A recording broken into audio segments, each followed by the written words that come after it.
হাজীগঞ্জে এমন একটি নতুন রেস্টুরেন্ট এসেছে যেখানে একবারে গেলে বারবার যেতে ইচ্ছে করবে। তো চলুন দেখে আসি এই নতুন ফুড জোনের ভিতরের পরিবেশ আর খাবারের স্বাদ কেমন। So hello what's up guys, it's my Sushant Saha. চলে আসলাম নতুন আর একটা ব্লগ ভিডিও নিয়ে। সো গাইস, আজকের এই ভিডিওটা হতে চলেছে। তো আমি এখন চলে এসেছি হাজীগঞ্জের নতুন একটি রেস্টুরেন্ট ফুড জোনে। তো চলুন সেই ফুড জোনে যাওয়া যাক, তাদের খাবারের স্বাদ কেমন তা ট্রাই করা যাক।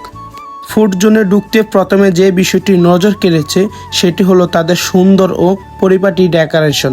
পুরো পরিবেশটাকে এমনভাবে সাজানো হয়েছে যা বেশ আরামদায়ক এবং চোখে শান্তি দেয়।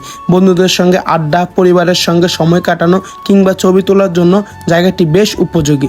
তাদের ডেকোরেশনটা আমার কাছে খুবই ভালো লেগেছে। তো এখন আমি তাদের খাবারের মেনু কার্ডটি দেখে নেই। তো মেনু কার্ডে বেশ অনেক খাবারের আইটেমই রয়েছে।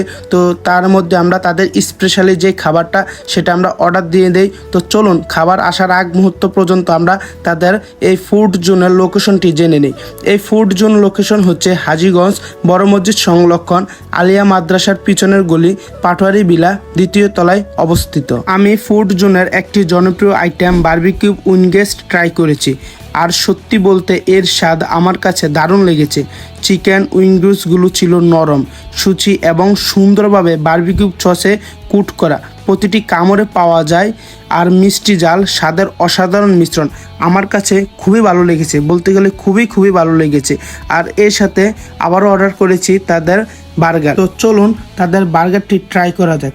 তো আমি বার্গার ট্রাই করে দেখলাম। তো আমার কাছে বার্গার মোটামুটি ভালো লেগেছে, ততটা বেশি ভালো লাগেনি। আমি চাই আপনারাও আসবেন ফুড জোনে, এসে তাদের স্পেশালি বারবিকিউ উইংসটা ট্রাই করে যাবেন। আর এই ভিডিওর কমেন্টে এসে আপনারা রিভিউ দিয়ে যাবেন। সো গাইস, আজকের এই ভিডিওটা এই পর্যন্ত। তো সবাই ভালো থাকবেন, সুস্থ থাকবেন। তো আশা করি সবাই কিন্তু ফুড জোনে আসবেন।